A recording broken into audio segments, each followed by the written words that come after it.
अगर आपका रिश्ता किसी के साथ अच्छा है तो वह आप पर खुद से ज्यादा भरोसा करता है। इसके बदले में आपको भी उस इंसान पर उतना ही भरोसा करना चाहिए। हम लोग अगर एक दूसरे पर भरोसा या विश्वास करना जब छोड़ देते हैं तब यह एक शक में बदल जाता है, जिसका इस दुनिया में कोई इलाज नहीं है।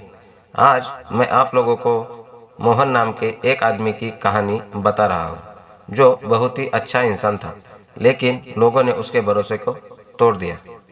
मोहन की दो शादी हुई थी। वह अपनी पत्नी से बहुत प्यार करता था और उसकी पत्नी भी उससे बहुत प्यार करती थी। दोनों एक दूसरे पर बहुत ही ज़्यादा भरोसा करते थे और अपनी हर बात एक दूसरे से ज़रूर शेयर करते थे। मोहन के दोस्तों को मोहन का मजाक करने में बहुत ही मज़ा आता था, लेकिन मोहन बेचारा कुछ भी नहीं बोलता था, बस सुनकर चुप रह जाता था। एक दिन की बात है, मोहन अपने कुछ दोस्तों के साथ बगीचे में आराम कर रहा था। तभी एक दोस्त ने मजाक में पूछा, और भाई, भाभी जी का कोई चक्कर तो नहीं है ना? यह सुनकर सब लोग हंसने लगे, लेकिन मोहन को यह मजाक पसंद नहीं आया और वह अपने दोस्तों से बोला, तुम लोगों को जो बोलना है मुझको बोलो, मेरी पत्नी को कुछ मत बोलो, वह मुझसे बहुत प्यार करती है। तभी एक दोस्त ने बोला, भाई सुना है आजकल तुम्हारे बगल वाले करण का तुम्हारे घर में कुछ ज्यादा ही आना जाना लगा है, कहीं वह भाभी जी को पसंद तो नहीं करता? यह सब सुनकर मोहन वहां से चला गया और सोचने लगा। अब उसके मन में शक पैदा हो गया था। अब वह अपनी पत्नी पर नजर रखने लगा और करण को भी देखने लगा। एक दिन की बात है, मोहन की पत्नी और करण घर पर अकेले थे।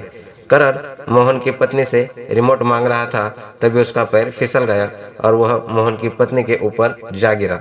मोहन के हाथ में पानी की बोतल थी जो उसके पत्नी पर गिर गया और वह पानी को साफ करने लगा।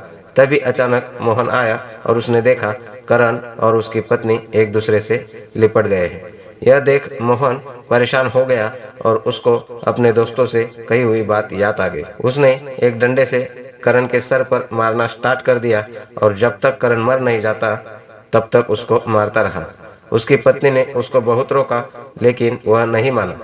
मोहन ने अपनी पत्नी को खूब मारा। वह उसकी पत्नी अपने माँ के घर चली गई। इधर मोहन भी बहुत परेशान रहने लगा।